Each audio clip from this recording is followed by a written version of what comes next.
মুন্সিগঞ্জের এই রাজনীতিটা ধানের শীষের রাজনীতি, এটা আজকের থেকে না। অতীত আমরা কোনোদিন মুন্সিগঞ্জের সিট হারাই নাই, সবসময় আমরা মুন্সিগঞ্জের সিট ধানের শীষে ভোট দিয়ে জয়লাভ করে এমপি হয়ে আসতেছি। আগামীতেও যেন এটা ধরে রাখতে পারি, এটা যেন কোনো ব্যর্থায় না হয়। তারপরে এই দোয়া করবেন আমাকে আমাকে যদি নির্দিষ্ট করে প্রশ্ন করতে চান তো করতে পারেন। 17 বছর তো ভাই বর্ষিয়ান হিসাবেই গেলাম, তারপরে 17 বছর পার হয়ে আজকে নির্বাচনে দাঁড়াইছি আমি।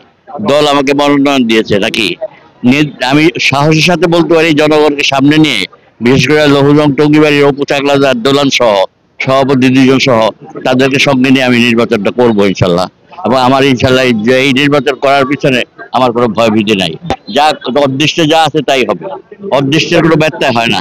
অদৃষ্ট যিনি লেখেন তিনি লেখা রাখছেন এই নির্বাচনে আমার কি হবে, এইটাই বলা। আর কি বলবো বলেন। তবে মুন্সিগঞ্জে একটা পরিবর্তন হওয়া উচিত। আমার সবচেয়ে খারাপ লাগে, আমি ব্যবসা উপলক্ষে সারা বাংলাদেশ ভ্রমণ করি, মুন্সিগঞ্জে আসলে আমার খুব কষ্ট হয়। এই মুন্সিগঞ্জ কি ডিস্ট্রিক্ট না অন্য কিছু? কিছু আছে ডিস্ট্রিক্টে, কিচ্ছু নাই।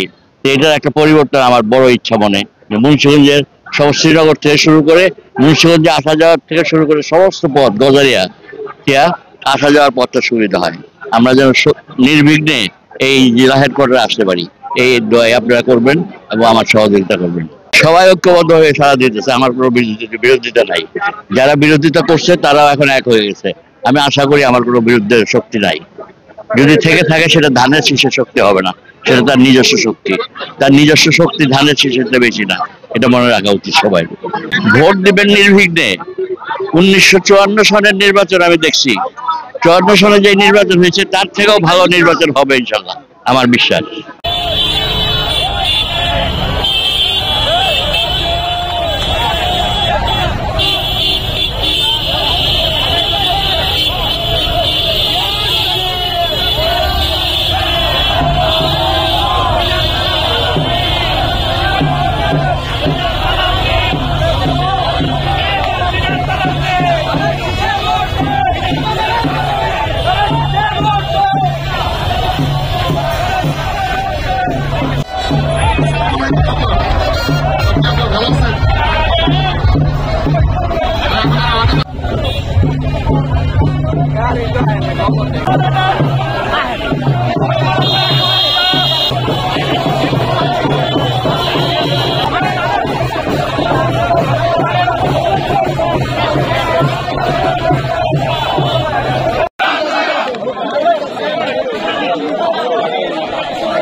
তার মূল্যবান বক্তব্য দেওয়ার জন্য অনুরোধ করেন।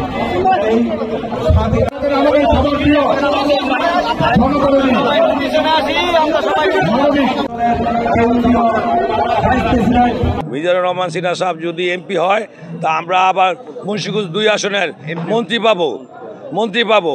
আমরা সবাই ধানের শীষে ভোট দিব।